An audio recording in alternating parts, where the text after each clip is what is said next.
I remember sitting at the long dining table in the Young family home just 2 days after my husband, Richard Young, was laid to rest. Everyone thought I was breaking down. My eyes were red, my hands trembling, my voice barely holding together as I lowered my head like I couldn't stand the weight of grief anymore. But what they didn't know was that I wasn't crying at all. Under the table, my phone was pressed tightly to my ear. I whispered calmly to my accountant, Stephen Brooks, telling him one thing: freeze everything, every account, every transfer, every signature, immediately. And as my own family watched me fall apart, I was already preparing for war. If you've ever been betrayed by the people you trusted most or felt invisible in your own family, tell me where you're watching from. Don't forget to like, subscribe, and share what this moment makes you feel, because what happened next will change everything. After Richard Young's funeral, everything in our home in Chicago changed in a way I wasn't prepared for, even though I had already suspected something was coming. Grief should have been the dominant feeling in that house, but instead it was something colder: control. My son Michael Young arrived at the house the very next morning wearing his father's old confidence like a borrowed suit. He spoke in a calm, practiced voice, the kind of tone people use when they've already decided what they want and are only pretending to ask for agreement. Jessica Miller. My daughter-in-law never left his side. She didn't need to speak much. Her silence was sharp enough to fill every room. I remember standing in the kitchen holding a cup of coffee I never really drank, watching them move through the house like they already belonged to it more than I did. Michael was on the phone constantly. Lawyers, bankers, assistants, names I had never heard before. Jessica was rearranging documents on the dining table, stacking papers into neat piles, as if organizing the past could somehow decide the future. At first, I told myself this was just how Michael coped. He had always been the responsible one, the one Richard trusted with numbers and decisions. But there was something different in the way he avoided my eyes. Something rehearsed. That afternoon, I tried to step into a conversation he was having with William Harris, our family lawyer. Michael gently placed his hand over the phone and said, "Mom, we've got this handled. You should rest." Rest. The word should have sounded caring. Instead, it felt like a dismissal. Jessica smiled slightly, not unkindly, but in a way that suggested I was already out of place in my own life. "We don't want you overwhelmed," she added. "It's all very technical." Technical? As if I had suddenly become incapable of understanding the life I had lived for decades. I nodded because that's what I had always done. I was the wife who supported, not the one who challenged. Richard had handled the finances. Michael had been groomed to step in someday. And I had been the quiet center of the home. Or so I thought. But that evening, something small shifted inside me. I went upstairs to Richard's study. The room still smelled like his cologne wood paper and something faintly metallic like old coins. His chair was untouched. His reading glasses were still on the desk, folded neatly beside a stack of folders. Jessica had already been in here. I could tell immediately. The drawers were aligned too perfectly. The lock on the bottom cabinet had a faint scratch that hadn't been there before. That's when I realized something uncomfortable people had been moving through Richard's life before I was even allowed to process his death. I sat down at his desk and opened the top drawer. Most of it was harmless insurance papers, old receipts, handwritten notes.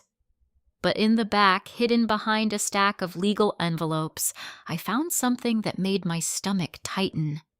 A folder labeled Estate Transition, Private Review.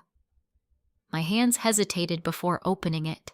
Inside were financial summaries, asset breakdowns, and a structure I didn't recognize at all. Accounts I had never seen. Holdings that weren't listed in anything Michael had shown me. And at the bottom, a note in Richard's handwriting, handled only with William Harris, not to be disclosed until necessary. My heart started beating harder, not from sadness anymore, but from confusion. Necessary for what? I closed the folder quickly when I heard footsteps outside the door. Michael. He knocked once, then entered without waiting for permission, the first time he had ever done that in his father's study. "Mom," he said gently, "we're going through Dad's documents. Jessica is organizing everything downstairs. There's no need for you to stay up here." I looked at him carefully, really looked at him. His expression was calm, almost too calm. His eyes didn't drift to the desk. He already knew I had been there. "I was just looking for something personal," I said slowly. He smiled faintly. "We've already cataloged everything important." "Everything important?" That phrase stayed with me long after he left the room. That night I couldn't sleep. I kept thinking about the folder, about Richard's handwriting, about the way Michael and Jessica moved through the house like administrators instead of family. At 2:17 a.m., I got up and went downstairs. The house was silent except for the low hum of the refrigerator. I poured myself a glass of water I didn't drink and sat at the kitchen table. That's when I made the decision to call Stephen Brooks. Stephen had been Richard's accountant for over 20 years. If anyone knew the truth behind the numbers, it was him. I hadn't spoken to him in months, not since Richard's health began to decline, but I still remembered the way he always paused before answering questions as if he was measuring how much truth he was allowed to say. When he answered my call, his voice was cautious. "Mrs. Young, I didn't expect to hear from you so soon. I need you to check something," I said quietly. "All accounts, all movements, everything from the past 6 months. There was a pause on the line. "Too long." "6 months," he repeated. "Yes," I said. "And Stephen—" "Don't tell Michael I called." That was the moment the silence changed. I heard papers moving on his end.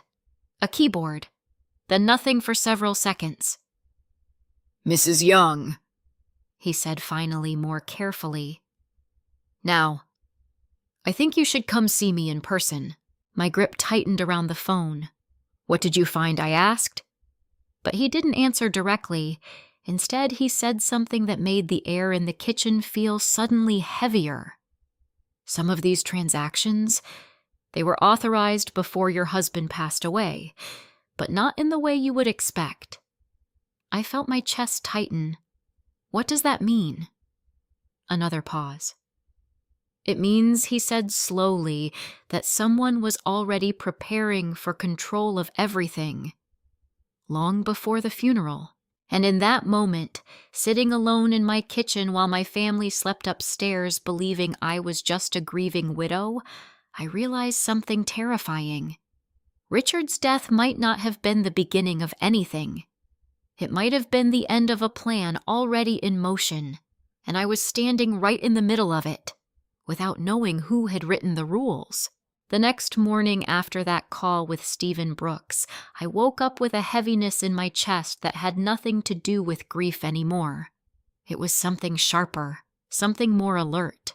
The kind of feeling you get when you realize you've been standing on unstable ground, but only after you've already built your life on top of it. Downstairs, the house in Chicago was already awake. I could hear the low voices of Michael Young and Jessica Miller moving through the hallway like they owned the rhythm of the place now. Coffee cups clinked, paper rustled, phones vibrated. Everything sounded organized, intentional, like a system I was no longer part of. I stood at the top of the stairs for a moment, watching them through the railing. Michael was speaking with William Harris, our family lawyer, his tone confident, almost authoritative. Jessica was sitting at the dining table, flipping through documents as if she had been trained for this role her entire life. And I suddenly understood something uncomfortable. They were not improvising. They were executing something. That afternoon, I was called into the living room. William Harris had arrived with a leather briefcase and the kind of expression lawyers wear when they already know how a conversation will end. Michael gestured toward the chair across from him. "Mom, we need to go through Dad's will officially." The word officially made my stomach tighten. Jessica sat beside Michael close enough that their shoulders almost touched. It wasn't affectionate, it was strategic. William Harris cleared his throat and began reading. The words blurred at first, legal phrasing, formal structure, familiar names, but then the meaning started to settle into my mind like cold water. Richard Young's estate was being divided in a way I did not expect. Michael was designated primary executor. Business assets, financial accounts, and decision-making authority were placed under his control. I was granted residential rights to remain in the home, but no authority over financial or operational decisions. No authority. The phrase repeated in my head like an echo that wouldn't stop. I looked at Michael. He didn't look at me. He was focused on the document, nodding slightly as if confirming details he already knew. Jessica, however, was watching me. Not with hostility, not even with satisfaction. With evaluation, like she was waiting to see if I would break. William Harris continued speaking, but I barely heard him. My attention caught on one detail, something that didn't belong. A signature page. Richard's signature was there, but something about it felt wrong. Not dramatically wrong. Not enough for anyone else in the room to question it. But I had lived with that signature for 40 years. I had seen it on birthday cards, tax forms, hospital documents, love letters. I knew the rhythm of it the way you know a familiar voice in another room. This one felt slightly off in pressure, too smooth at the end, almost rehearsed. My heart began to beat faster, but I kept my expression steady. When the meeting ended, Michael stood first.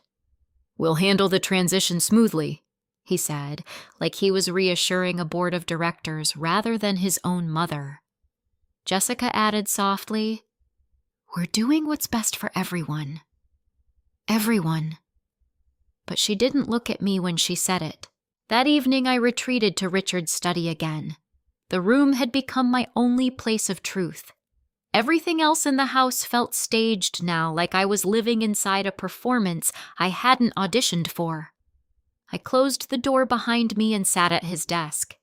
That's when I opened my phone again and called Stephen Brooks. He answered faster this time. "I was waiting for your call," he said immediately. "I didn't waste time.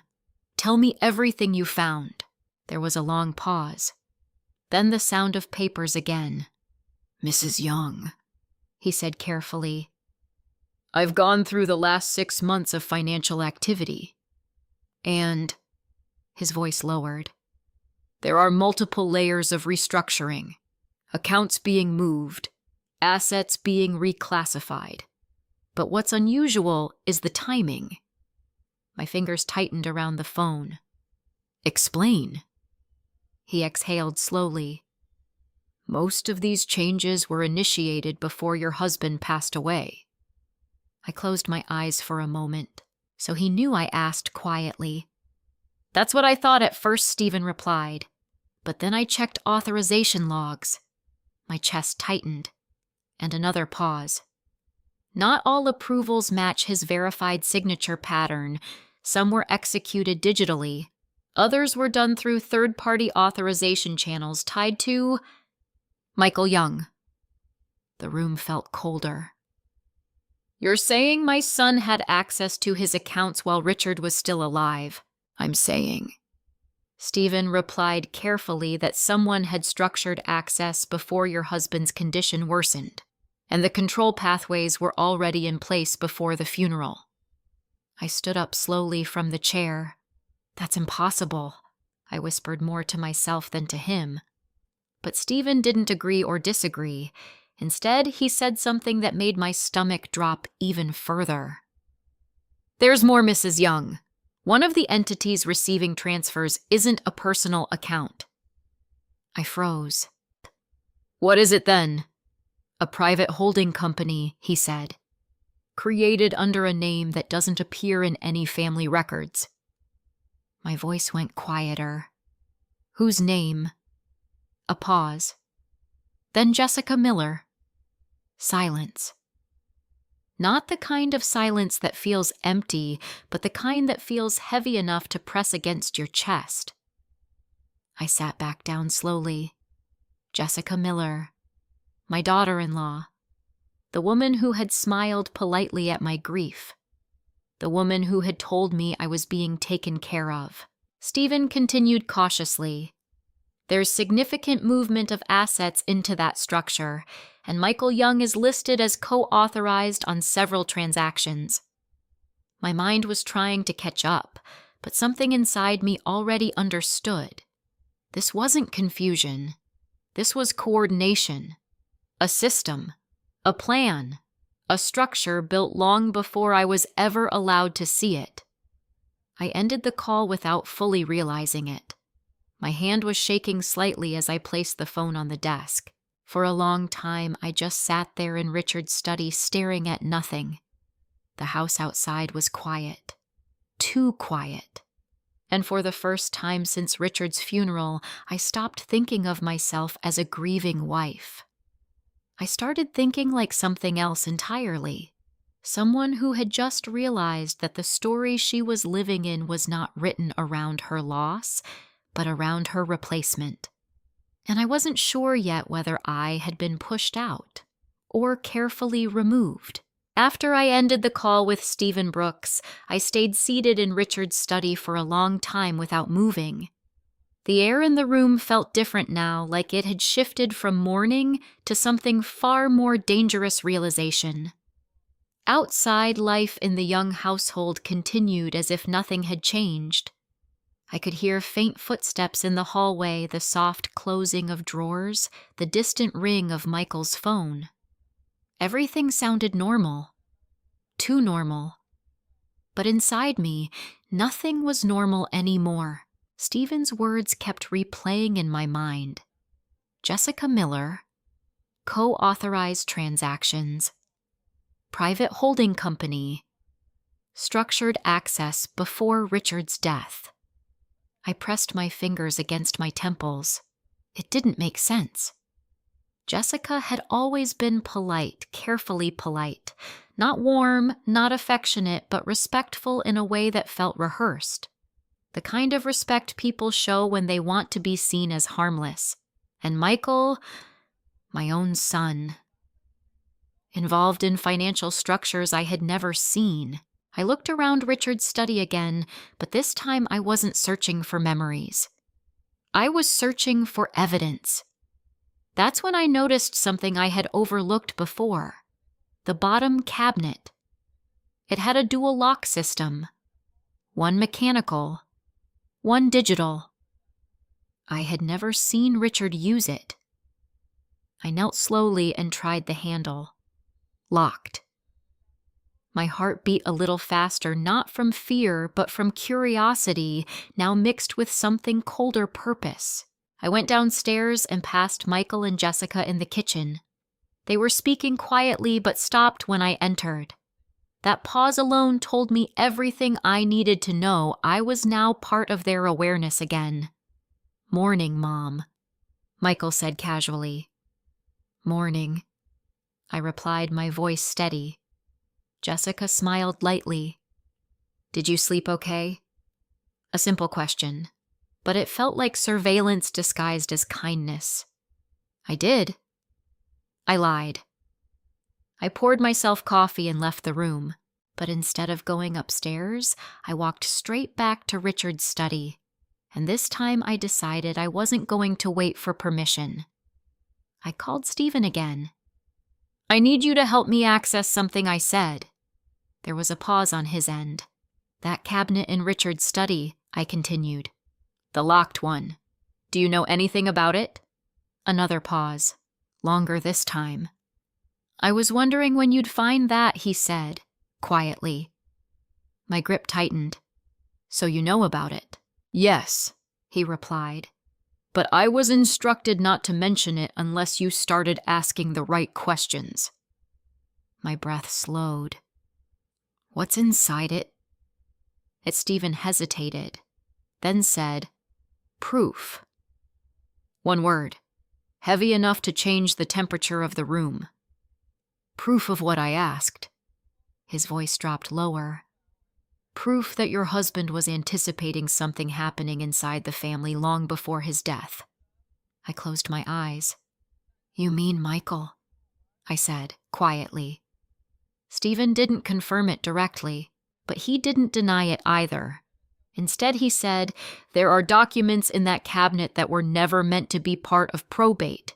Trust amendments, secondary asset structures, and communication logs between Richard and legal counsel." My stomach tightened. "And how do I open it?" Stephen exhaled slowly. "There's a key," he said, "but it's not physical." "What do you mean?" "Biometric," he replied. "Finger scan. Only registered for Richard. And one additional person." My breath caught. One additional person. A pause.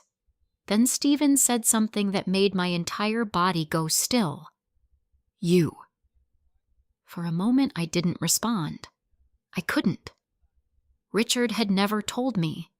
Not once. I looked at the cabinet again through the study door. "Why would he do that?" I whispered. Stephen's voice softened slightly. "Because he didn't trust everything he saw happening around him," he said. "And he wanted at least one person in that house who could access the truth when he was gone."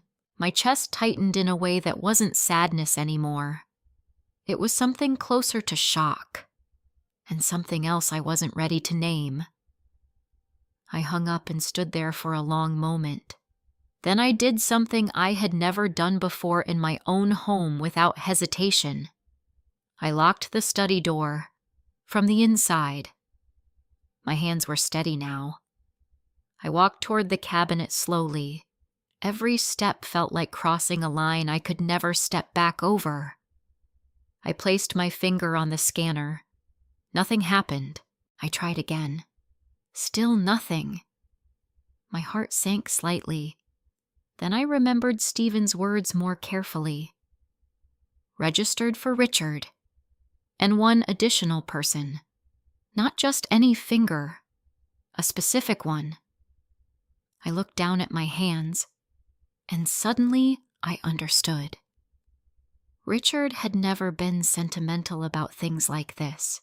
Everything he did had structure, logic, purpose. I thought back to moments in the past, small ones I had never paid attention to. Times he had taken my hand absent-mindedly while signing documents. Times he had jokingly said, "You're the only one I trust not to overthink things." I placed my thumb on the scanner instead. A soft light flickered, then a click. My breath stopped. The cabinet unlocked. For a moment, I didn't move. I just stared at it, because once something like this opens, you can't pretend anymore that you don't know. I pulled the door open slowly. Inside were folders, neatly arranged, labeled in Richard's handwriting. But the one on top made my stomach drop immediately. Family Transition Protocol. My hands hesitated before touching it. Behind me, I suddenly heard footsteps outside the door. I froze. Jessica's voice. "Mom, are you in there?" A pause. Another step closer. "Michael said you went upstairs earlier. Everything okay?" My hand stayed on the folder. My mind raced. If I answered, I would have to explain. If I didn't, they would become suspicious. The footsteps stopped right outside the study door.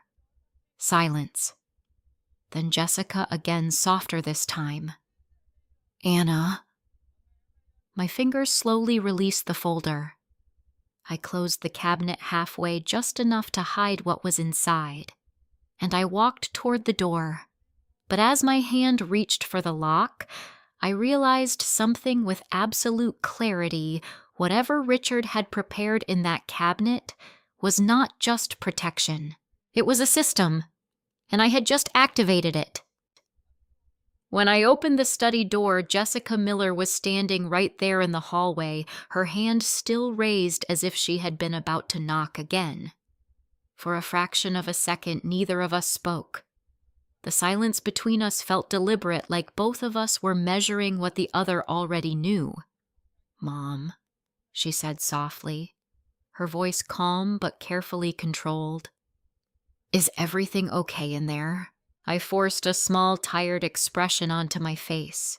The same expression I had been using since the funeral. The expression of a grieving widow who was slowly falling apart. "I just needed some air," I replied. Her eyes moved past me toward the slightly open study door. Not enough to see inside, but enough to suggest curiosity. Or suspicion. "You've been in Richard's study a lot lately," she said gently. Not an accusation. A reminder. I nodded slowly. It's the only place that still feels like him. A perfect answer. Safe. Emotional. Harmless. Jessica studied me for a moment longer than necessary, then smiled faintly. "Of course. Take your time. We just don't want you overexerting yourself." There it was again. That phrase. "We don't want you." Not I. We. I watched her walk away down the hallway, her footsteps quiet but purposeful, and only when she disappeared around the corner did I close the study door again. My heart was beating faster now, not from fear alone, but from control. I was starting to understand something dangerous about this family dynamic. They weren't just trying to manage assets, they were managing perception. I turned back to the cabinet. The folder labeled Family Transition Protocol was still inside waiting. I pulled it out fully this time and opened it. Inside were documents I didn't recognize at first. Layers of financial structures, trust frameworks, and legal contingencies written in Richard's precise, structured handwriting. But what made my hands go cold wasn't the complexity, it was the intent. This wasn't a standard will. It was a contingency system. A layered protection structure designed to activate under specific conditions, and at the center of it all was my name. Anna Young. I sat down slowly at Richard's desk, my fingers tightening around the papers. One section stood out immediately. Trigger condition, unauthorized consolidation of estate control by secondary heirs. My breathing slowed. Secondary heirs. Michael. Jessica. I kept reading. Upon verification of unauthorized financial restructuring, activate restricted trust access. Full authority reverts to Anna Young. My hand trembled slightly now. Richard hadn't just planned for death. He had planned for what came after, and somehow, he had anticipated this exact situation. I flipped to the next page. There were transaction logs, dates, authorization chains, digital signatures, and then something that made my stomach tighten again. A note. Handwritten. Just one sentence. If you are reading this, then I trusted my instincts more than I trusted comfort. I pressed my fingers against my mouth without realizing it. Richard had always been careful, analytical. He didn't believe in paranoia, but he believed in patterns, and apparently he had seen one I had missed completely. The sound of footsteps outside the house pulled me back instantly. Car doors closing, voices. Michael. I quickly returned everything to the cabinet and closed it just as I heard the front door open downstairs. "Mom," Michael's voice called out. "Are you home?" Jessica answered before I could. She's upstairs resting. A pause. Then Michael's footsteps started moving toward the stairs. I had seconds. I left the study and walked into the hallway just as Michael reached the top step. "There you are," he said, smiling lightly, but his eyes immediately scanned me. Not my face, my behavior. "You weren't answering your phone," he added. "I was resting," I said calmly. Jessica appeared behind him, her expression unchanged. But something had shifted. Not in them. In me. Michael stepped closer. "We need to finalize some documents tomorrow. Dad's accounts are still in transition, and I'm not signing anything I interrupted." The room went quiet. It wasn't loud. It didn't need to be. Michael blinked once, surprised. Jessica's eyes sharpened slightly. "Mom," Michael said slowly, "this isn't optional. It's part of probate management." I looked at him directly now. Really looked at him. And for the first time since Richard's funeral, I didn't soften my expression. I said no. Jessica stepped forward slightly. "Anna, we're trying to protect you." That phrase again. Protect you. Control disguised as protection. I nodded slowly as if I understood. Then I said something I had never said before in this house. "I think I'll decide what I need protection from." Michael's jaw tightened almost imperceptibly. There it was. A crack. Not anger yet, but discomfort. The realization that I wasn't breaking the way they expected. That night I didn't sleep. Instead, I sat in Richard's study again, but this time I didn't open the cabinet. I just watched it, waiting. Around 2 a.m. my phone buzzed. "Stephen Brooks." I answered immediately. I accessed the cabinet. I whispered.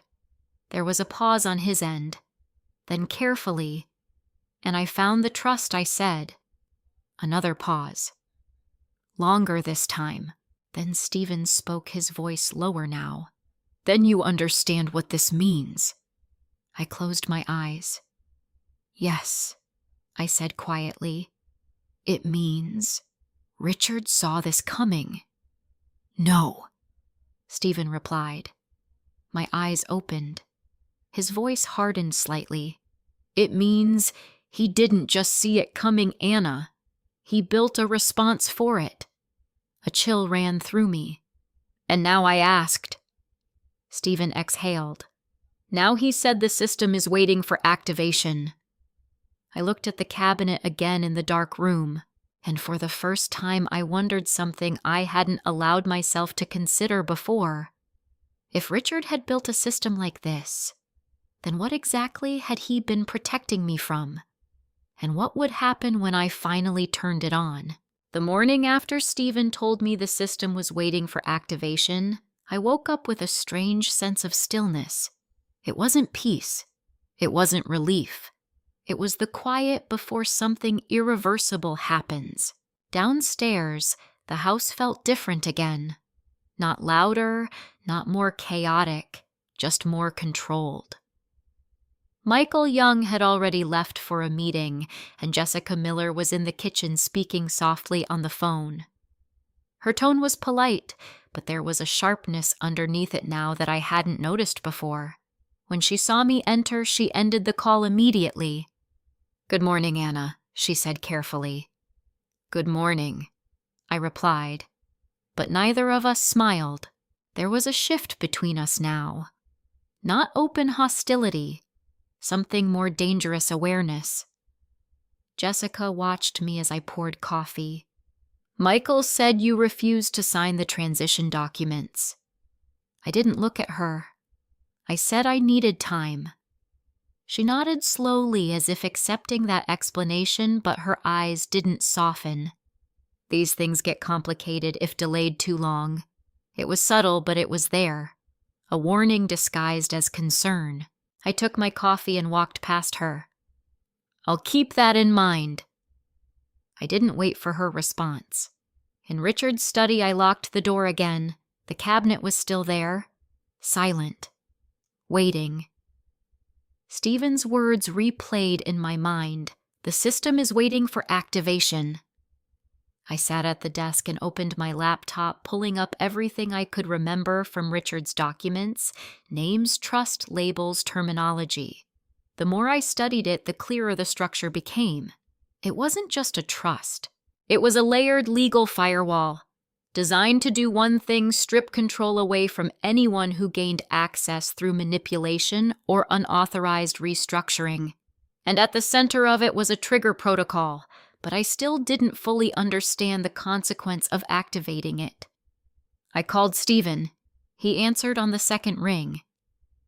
"I need you to walk me through the activation," I said. There was a pause. "Anna, this isn't something you rush," he said carefully. "I'm not rushing," I replied. "I'm trying to survive in my own home." Another pause. Then he sighed.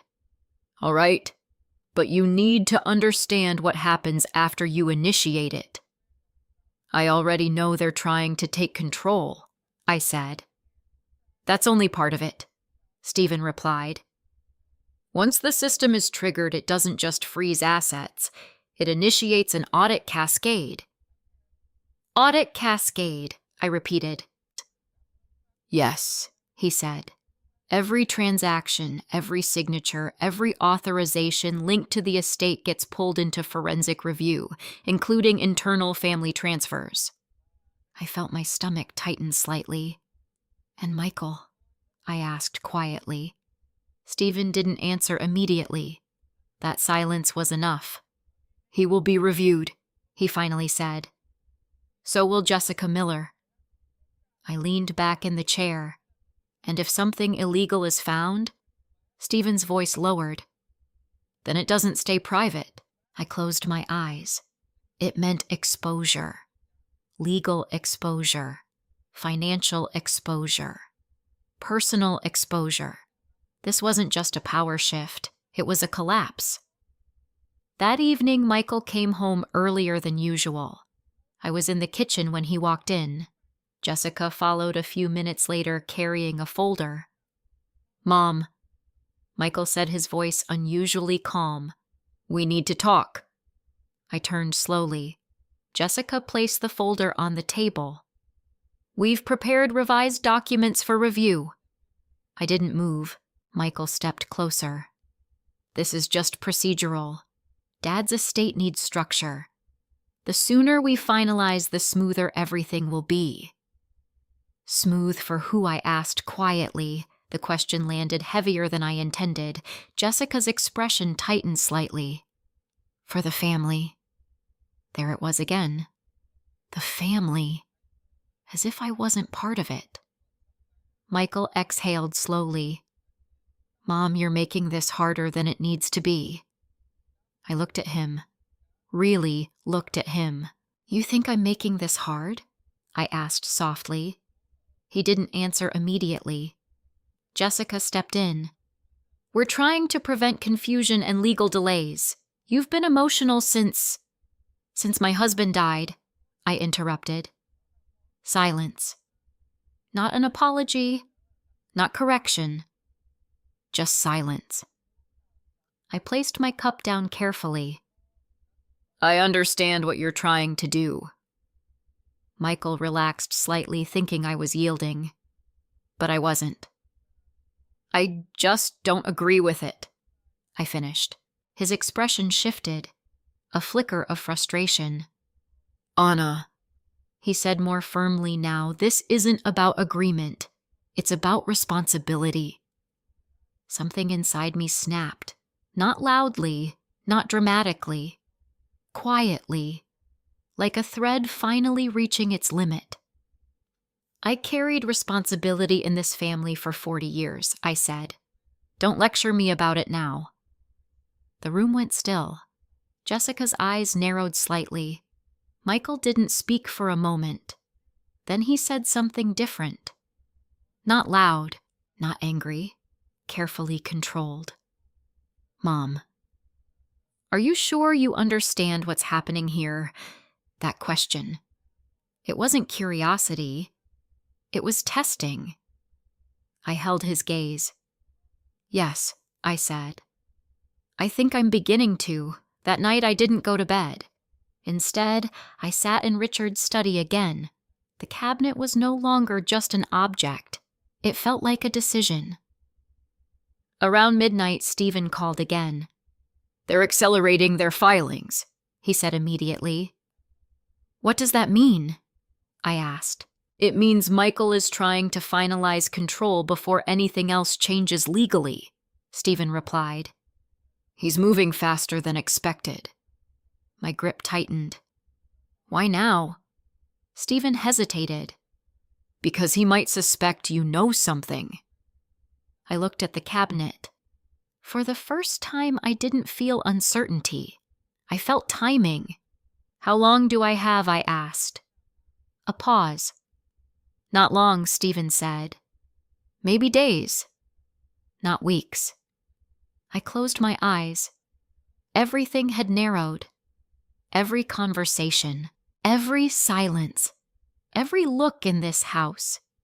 It was all converging. After I ended the call, I stood in front of the cabinet again. My hand hovered over the biometric scanner. But I didn't touch it. Not yet. Because I finally understood something Richard had embedded into every layer of this system. It wasn't just about access. It was about choice. And once I activated it, there would be no returning to the version of this family I once believed in. I turned off the study light, and in the dark I whispered something I never thought I would say in my own home. I see it now, Richard. Outside the door, I heard footsteps. Jessica. Slow. Intentional. She stopped right outside. And then came the softest voice I had ever heard from her. Anna. We know you're hiding something. My breath stopped. And in that moment I realized the war was no longer coming. It had already begun. Jessica's voice lingered outside the study door longer than it should have. Not loud, not aggressive. Just present like she wanted me to feel her without needing to see her. Anna, we know you're hiding something. Those words didn't feel like an accusation anymore. They felt like confirmation. I stood completely still inside Richard's study, my hand hovering near the desk, not daring to move toward the cabinet. My breathing slowed, not because I was calm, but because I knew any sound I made might give away more than I intended. From outside, I heard another set of footsteps. Michael.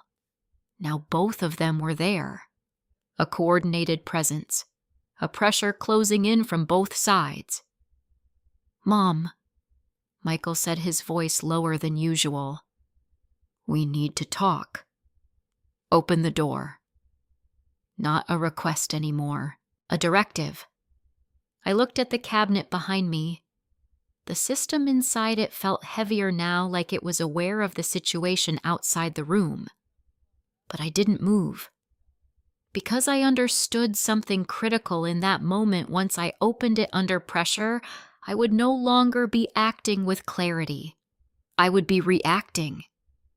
And Richard did not design this system for reactions. He designed it for decisions. I'm tired, I said, finally keeping my voice steady. Can we talk in the morning? A pause. Jessica responded first. This can't wait until morning.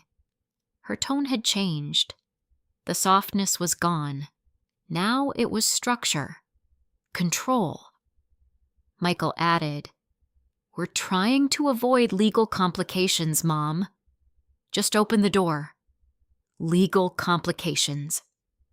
There it was again, the language of pressure disguised as responsibility. I walked slowly toward the door, each step measured, each breath controlled. When I opened it, both of them were standing there, Jessica slightly behind Michael, but positioned in a way that still allowed her to see everything. They weren't blocking me physically. They didn't need to. Anna Michael said softer, "Now you've been spending a lot of time in Dad's study, reviewing documents, making calls." I didn't respond immediately. Jessica's eyes flicked briefly past me into the room. "We're concerned," she added. "This isn't healthy for you." Concern again. Always concern. Never transparency. "I'm fine," I said. Michael exhaled slowly as if trying to remain patient. "Then you won't mind sharing what you've been looking at?" The question was direct now. No cushioning, no disguise. Just extraction. I met his gaze. "I've been looking at my husband's legacy," I said quietly. Something I should have done sooner. Jessica tilted her head slightly. "There's nothing in there that hasn't already been processed." That sentence stayed in the air for a moment longer than it should have. Processed, not shared, not discussed. Processed, like inventory. I felt something shift inside me again, not anger this time. Clarity. You've already been inside the study," I said. It wasn't a question. Michael didn't deny it. Jessica didn't look away. That was my answer. "I think I continued slowly that you both already know more about Richard's estate than I do." Michael's expression tightened slightly. "That's not true." But the hesitation before he said it told me otherwise. Jessica stepped forward a fraction. "Anna, we've been handling things to protect stability. You've been grieving. It's understandable to feel overwhelmed." Overwhelmed. There it was. The word they were using to reduce me, to shrink me, to reposition me as someone who needed guidance rather than someone who could see the truth. I nodded slowly as if I accepted it. Then I said, "If I'm overwhelmed, then you won't mind if I take a closer look myself." Michael's eyes sharpened immediately. "That's not necessary," he said quickly. Too quickly. Jessica's posture changed subtly, a shift in tension. They had reacted too strongly, and now I knew. Whatever was in that cabinet, they were afraid of it. Not curious. Afraid.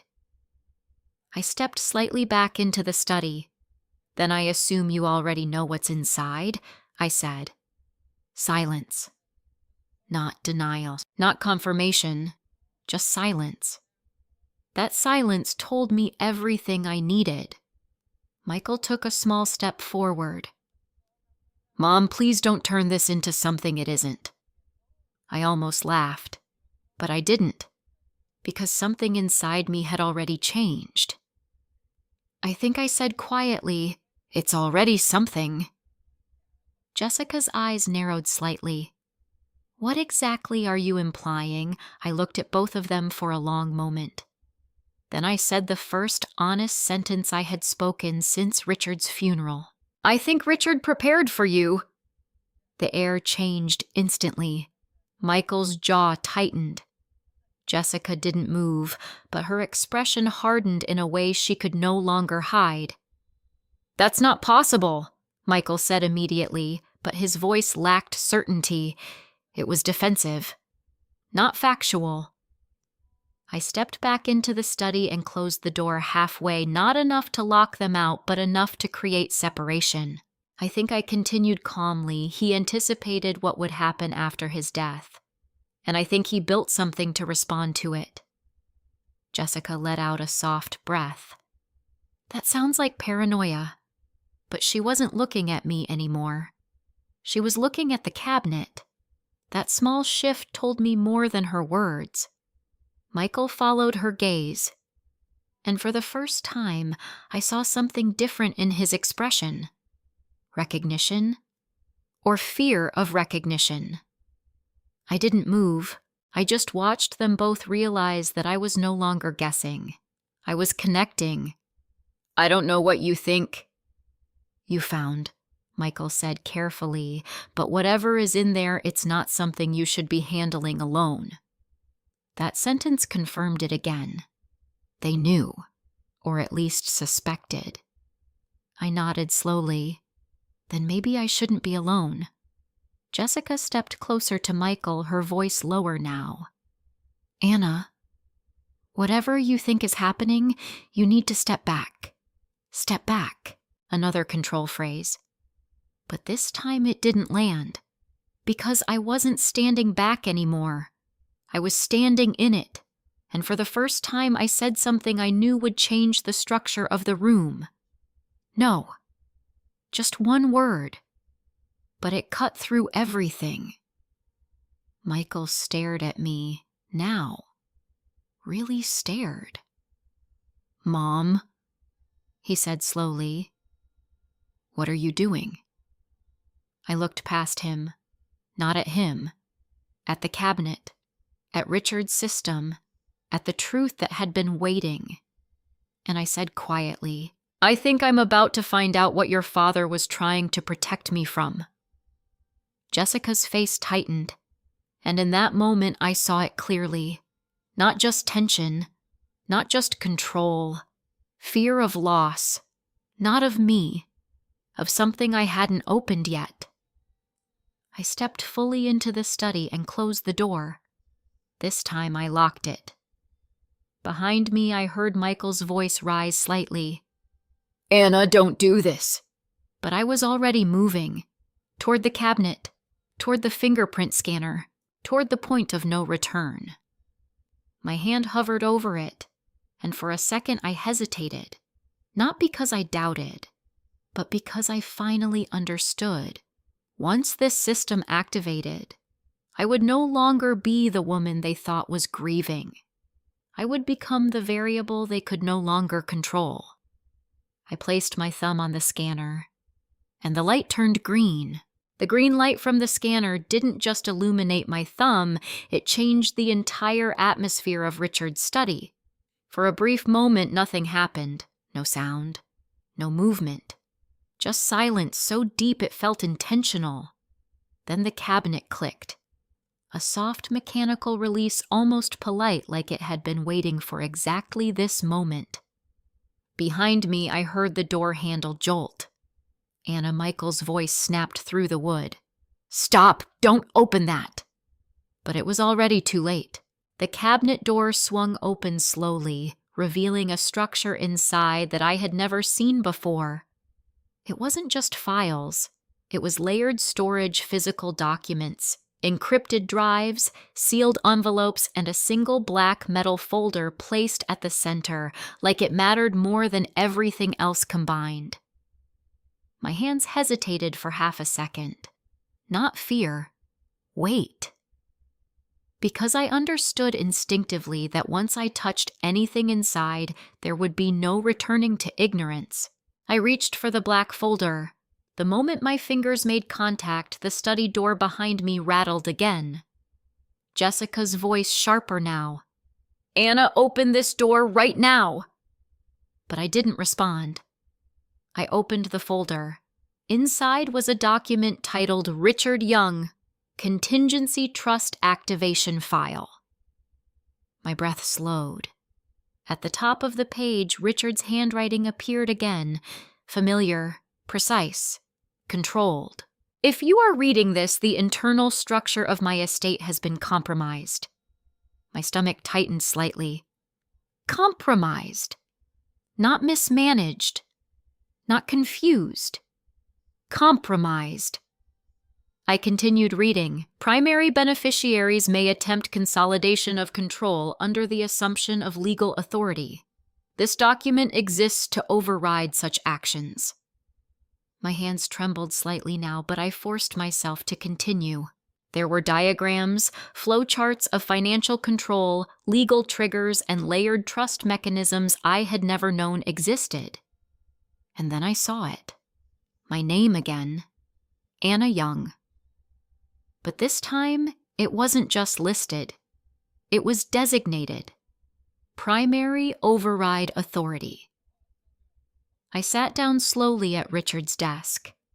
Outside the room, Michael was no longer knocking calmly. He was trying the door handle repeatedly now. "Mom, this is serious." "Open the door." Jessica followed immediately. "Anna, whatever you think you found, you don't understand it." That sentence made me pause, because I did understand something now. Not everything, but enough. I flipped to the next page. There it was, a section labeled Activation Consequence. My eyes scanned it quickly, and my blood ran colder. Upon activation, full financial control of the Young Estate Trust is transferred to Anna Young. All secondary authorizations are suspended pending forensic review. Any entity involved in unauthorized restructuring will be flagged for legal investigation. I closed my eyes for a moment. It wasn't just a transfer of power. It was a reversal, a correction, a system designed to undo what had been done. Behind the door, Michael's voice rose again. "Mom, you are making a huge mistake." But something in his tone had changed. It wasn't just urgency anymore. It was panic. That shift told me more than anything else. I stood up slowly and walked toward the cabinet again. Inside, beneath the black folder, there was one final item, a sealed envelope. My name was written on it. Anna. Nothing else. No explanation. No legal labeling. Just my name. I opened it.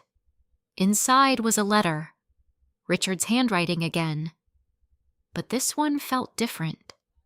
More personal. "If this has been activated, then you have seen what I suspected long before I was able to prove it completely." My throat tightened. "I am sorry I did not tell you everything while I was alive. I wanted to protect you from the burden of doubt, but I also knew that silence would eventually become dangerous." I stopped reading for a second. Outside, the knocking stopped. Not silence. Stillness. That worried me more. I continued. "Michael loves you, but love does not always prevent ambition from becoming distortion. And Jessica Miller is not what she initially appeared to be." My chest tightened again. Richard had known. Not guessed. Known. I turned the page. "If you have reached this point, you must choose whether to remain passive or activate full oversight. Either choice has consequences, but only one preserves truth." My hands lowered slightly. This wasn't just about money. It was about exposure, truth, accountability. My breath slowed as I looked at the cabinet again. And then I heard something outside the study that made everything stop. Not knocking. Not voices. A phone call. Michael's voice muffled but urgent. "She's inside it," he said. She activated it. A pause. "Jessica." "No."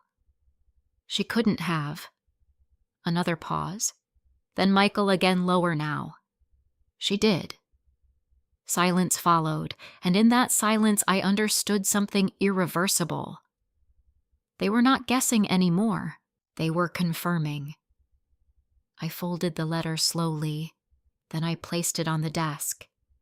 My hand hovered over the cabinet system again. This time there was no hesitation. Because I was no longer reacting to them. I was responding to Richard. I pressed the final activation key embedded inside the cabinet's inner panel. A deeper sound echoed through the study. Not a click. A system-wide engagement tone, like something far larger than this room had just awakened. My phone vibrated instantly. "Stephen Brooks," I answered. "It's active," I said. There was a long pause on his end. Then he exhaled slowly. "Then it's no longer in your hands alone," he said. "What does that mean?" I asked. His voice lowered. "It means the audit system has begun." Outside the door, I heard Jessica speak softly now. Not to me, to Michael.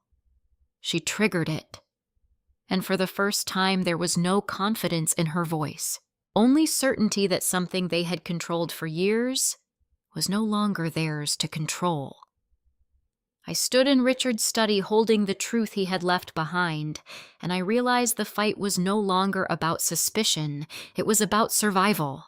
The moment the system fully activated, the house didn't explode into chaos the way I expected it to.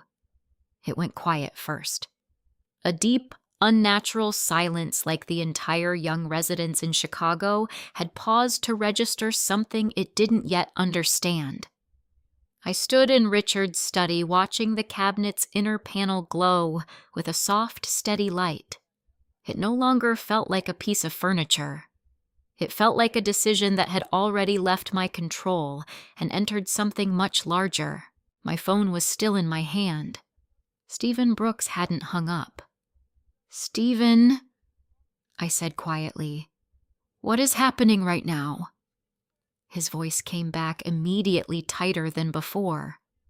"The audit cascade has begun." I closed my eyes for a second. What does that mean in real time? A pause. Every financial structure tied to Richard Young's estate is being pulled into verification protocols. Every transaction, every signature, every authorization, digital and physical, is now being cross-checked against original baseline permissions. I slowly sat down in Richard's chair. "And Michael?" I asked.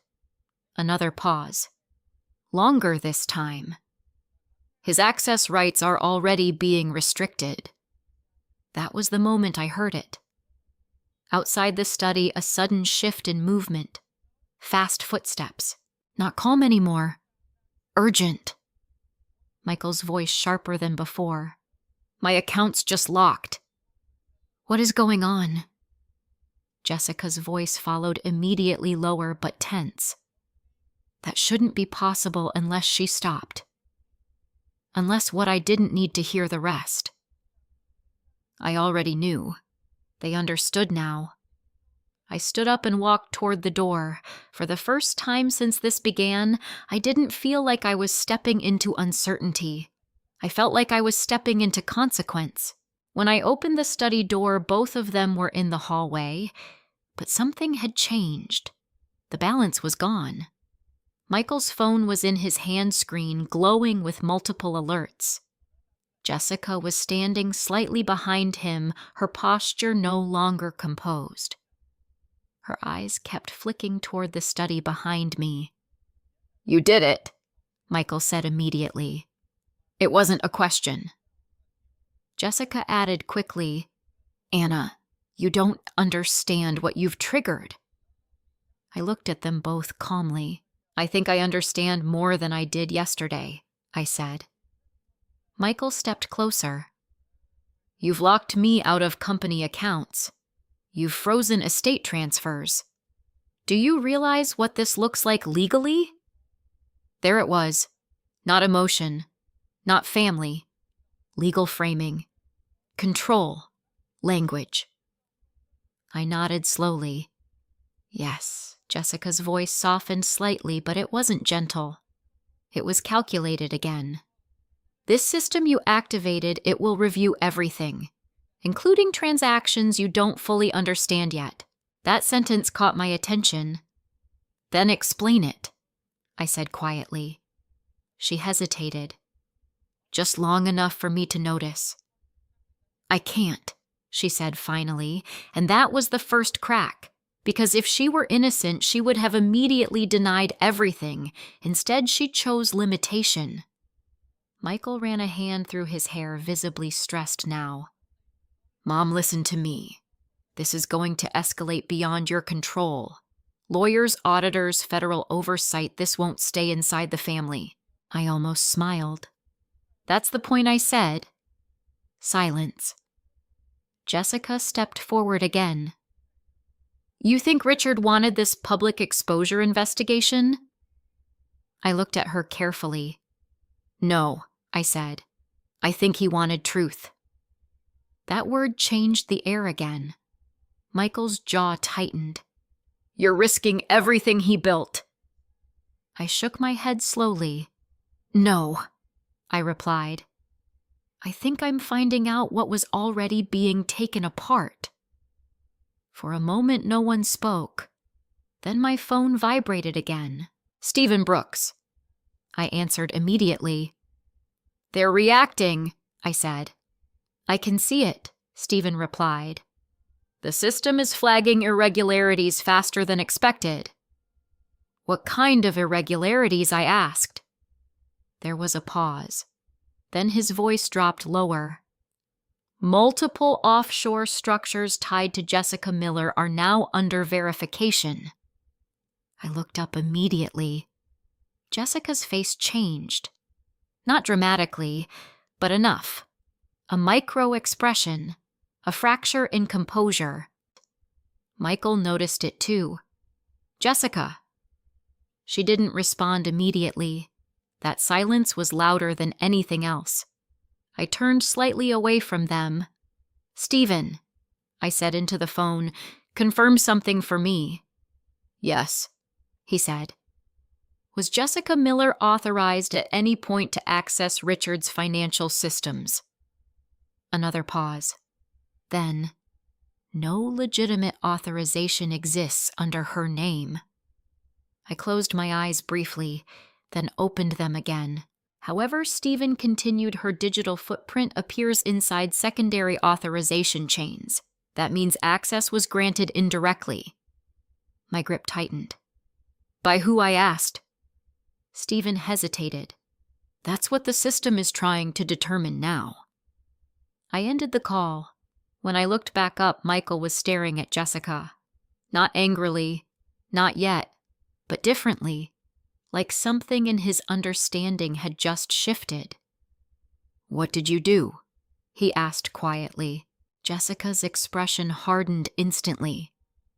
"I didn't do anything illegal," but she didn't deny involvement.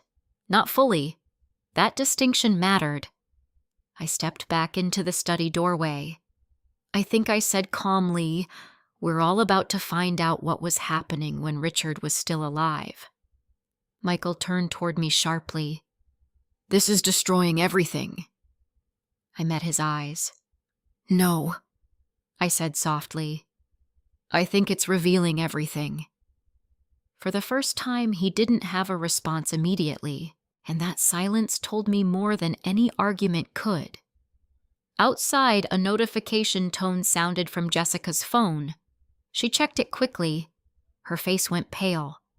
Michael saw it. "What is it?" he asked. Jessica hesitated, then said one sentence that changed everything again. "They're auditing my accounts too." I felt the room tilt slightly, not physically, but structurally, because now it wasn't just Michael. It wasn't just the estate. It was expanding. The system wasn't targeting individuals emotionally. It was mapping networks. And Jessica was part of that network. Michael stepped back slightly, looking between her and me. "This is bigger than I thought." Jessica didn't answer. That was the second crack. I walked back into Richard's study and placed my hand on the desk. The cabinet light was still active. Stephen spoke again through the phone. "It's not stopping," he said.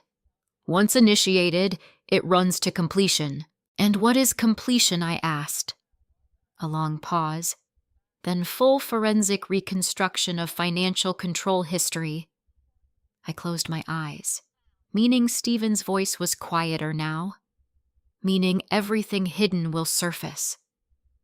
Outside the door, I heard Jessica say something I hadn't expected. Not anger, not denial, just barely audible Richard. Planned this. And in that moment, I realized something deeper. This wasn't just about betrayal. It wasn't just about control. It was about foresight. Richard hadn't left me a simple inheritance. He had left me a mechanism. And now that it was running, There was no stopping what would come out of it. The house didn't feel like a home anymore. It felt like a structure under inspection. Every sound in the young residence in Chicago carried new weight footsteps in the hallway, the faint vibration of phones. Even the air itself seemed tense, as if it had become aware that something irreversible was unfolding inside these walls. I stood in Richard's study with the cabinet still glowing softly behind me, the system continuing its silent work. Stephen Brooks remained on the line, his breathing occasionally audible, like even he didn't fully trust what was happening in real time. "They're moving fast," he said. "Faster than I expected." "Who is?" I asked. "Michael's legal team," Stephen replied, "and Jessica's financial counsel. They're trying to isolate the system trigger." I turned slightly toward the door. As if summoned by his words, I heard voices outside. Sharp, controlled, no longer pretending to be calm. "Michael Young, I want every document reviewed," he said. "Now." "I don't care what time it is." Jessica Miller followed immediately, her tone lower, but more focused. "You can't challenge an active audit cascade directly. It will only escalate visibility." That word escalate hung in the air. I slowly ended the call with Stephen and stepped toward the door. When I opened it, both of them were standing there again, but this time the atmosphere had changed completely. This was no longer a family confrontation. It was a legal battlefield forming in real time. Michael turned toward me immediately. "Mom, you need to stop this." I looked at him calmly. "Stop what exactly?" Jessica stepped forward slightly. "The system you activated is pulling every transaction we've ever been involved in. It's not distinguishing intent yet, it's just flagging patterns." I nodded slowly. "Then if everything is clean, there shouldn't be a problem." Michael laughed once, but there was no humor in it. "That's not how financial audits work, and you know it." For the first time, his voice wasn't controlled anymore. It was stressed. Jessica added quickly, "Anna, this will not just affect accounts. It will expose private structures, legal arrangements, even things that were never meant to leave internal control." I studied her carefully. "That sounds like a problem," I said quietly. Her expression tightened. Michael stepped closer. "Do you understand what you've done? You've essentially opened every layer of the estate to forensic investigation. Banks, attorneys, corporate structures, everything." I held his gaze, and I asked. That one word made him pause, because he realized I wasn't reacting the way he expected. Jessica looked between us, then said something more carefully. "The system isn't neutral anymore, Anna. Once it starts pulling cross-linked data, it doesn't stop at intention. It follows connections." I felt a cold clarity settle in.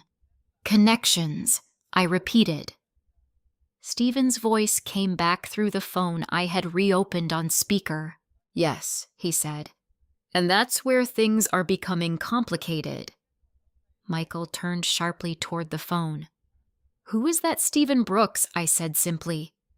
Jessica's eyes narrowed slightly. "Your accountant?" "Yes," I replied. Stephen continued. "I need to be transparent. The system is now identifying indirect authorization chains linked to both Michael Young and Jessica Miller." A pause. Then Michael snapped, "That's impossible!" But Jessica didn't respond immediately, and that silence again told me more than words. I looked at her.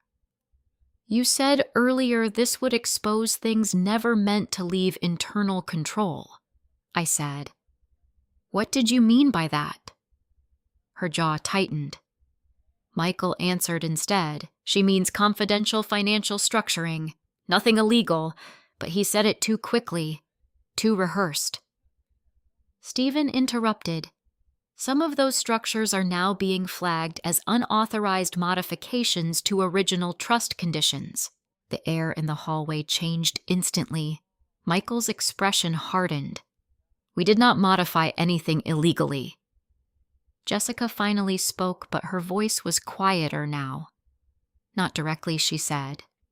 That hesitation was enough. I turned slightly toward her.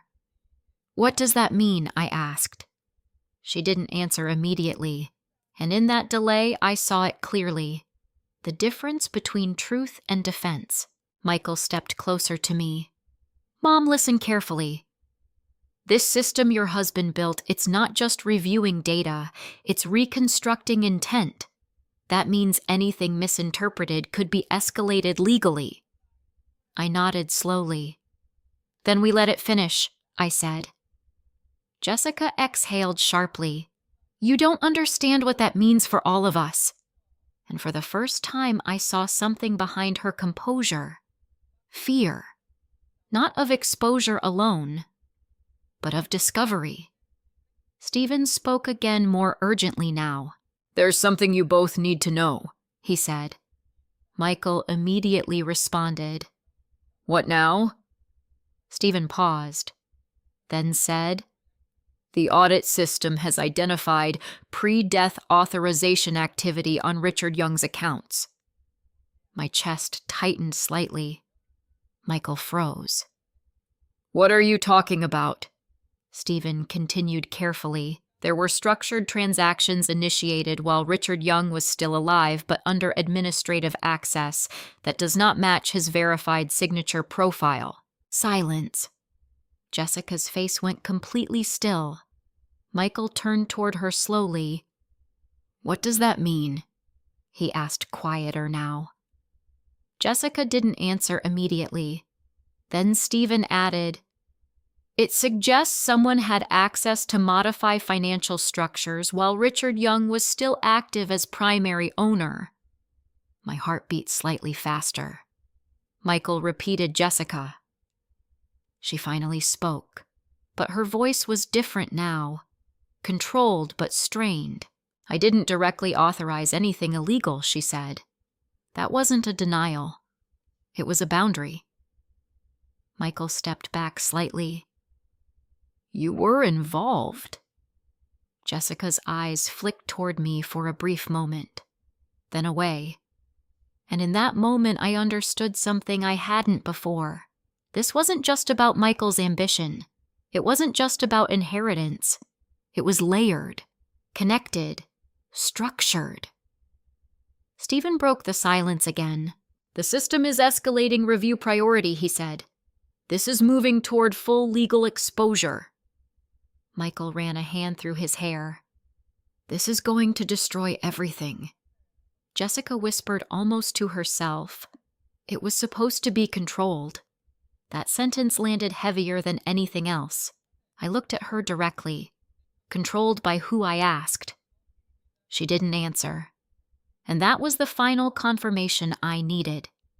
Outside, distant sirens echoed faintly from the street below.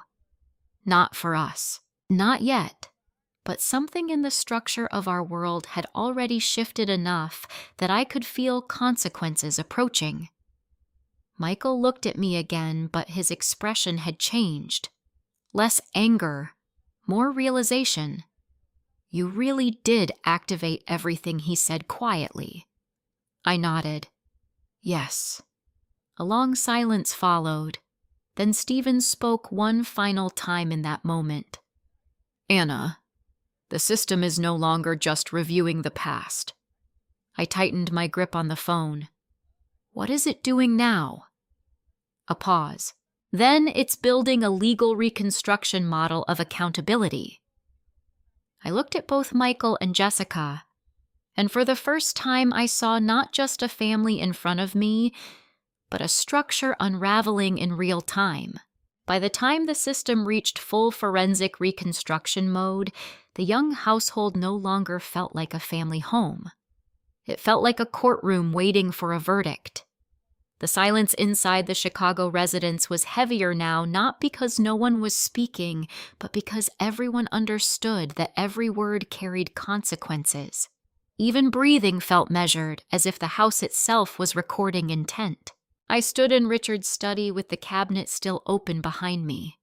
The soft internal glow had shifted into a steady, persistent pulse, like a heartbeat that didn't belong to any living person in the room. Stephen Brooks was still on the line, but he wasn't speaking anymore. I could hear faint typing on his end, rapid and controlled, like he was documenting everything in real time. Michael Young was the first to break the silence. "This is out of control," he said quietly, but not to me, almost to himself. Jessica Miller didn't respond immediately. She stood slightly behind him, her arms folded, now no longer performing calm. Her eyes kept moving between me, the cabinet, and Michael, as if recalculating something she had previously believed was stable. Stephen finally spoke. "The system has completed full chain mapping," he said. I felt my stomach tighten slightly. "Meaning what exactly?" A pause. "Meaning every financial movement tied to Richard Young's estate over the past years has now been reconstructed and verified against original authorization parameters." Michael let out a short breath. "So, this is it. This is it. Just data review." Stephen's tone changed slightly. "No," he said. "This is not just review. This is validation against intent structures defined by Richard Young himself." Jessica's expression tightened immediately. That detail mattered. Intent structures. Not transactions. Intent. I turned slightly toward the cabinet. Richard hadn't just left money. He had left meaning embedded in systems. Stephen continued. "The system has now classified certain transactions as unauthorized deviations from original trust design." Michael's voice sharpened again. "Whose transactions?" Another pause.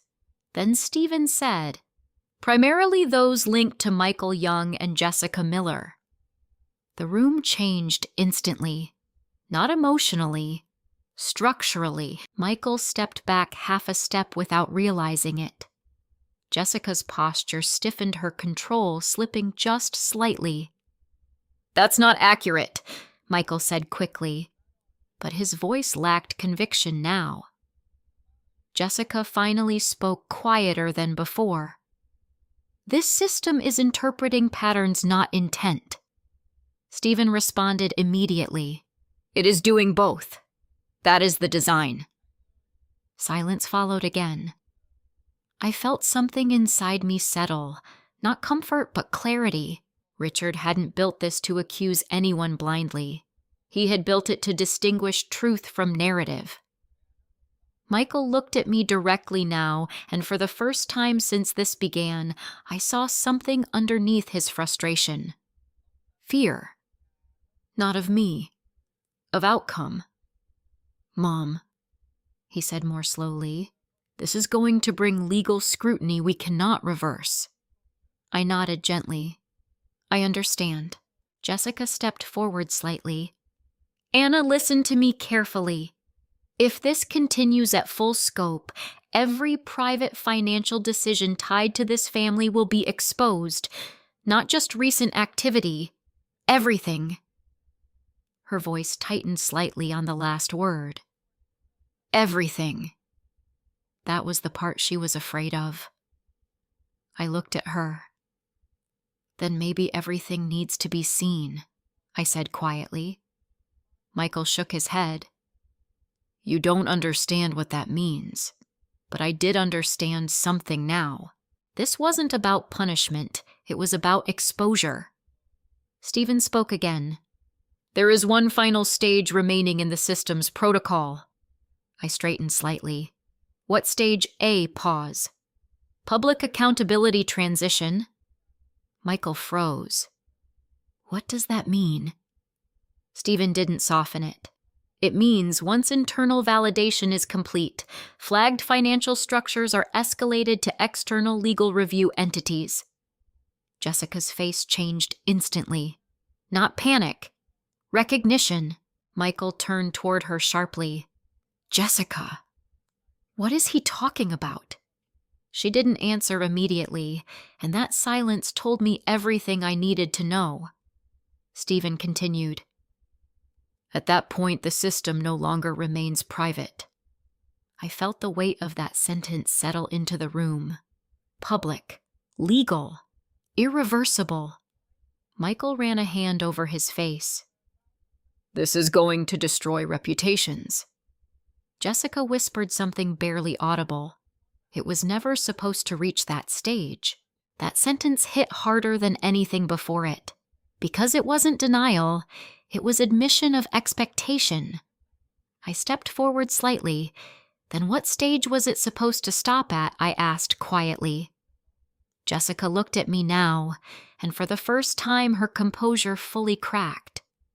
It was supposed to stay internal, she said. Michael turned to her instantly. What was... She hesitated, then said it. The restructuring. Silence. Heavy. Final. I felt my chest tighten slightly, but I didn't interrupt.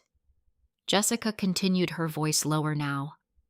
Richard's estate wasn't supposed to pass directly like this. There were adjustments made to ensure continuity of control. Michael's face darkened. We didn't do anything illegal.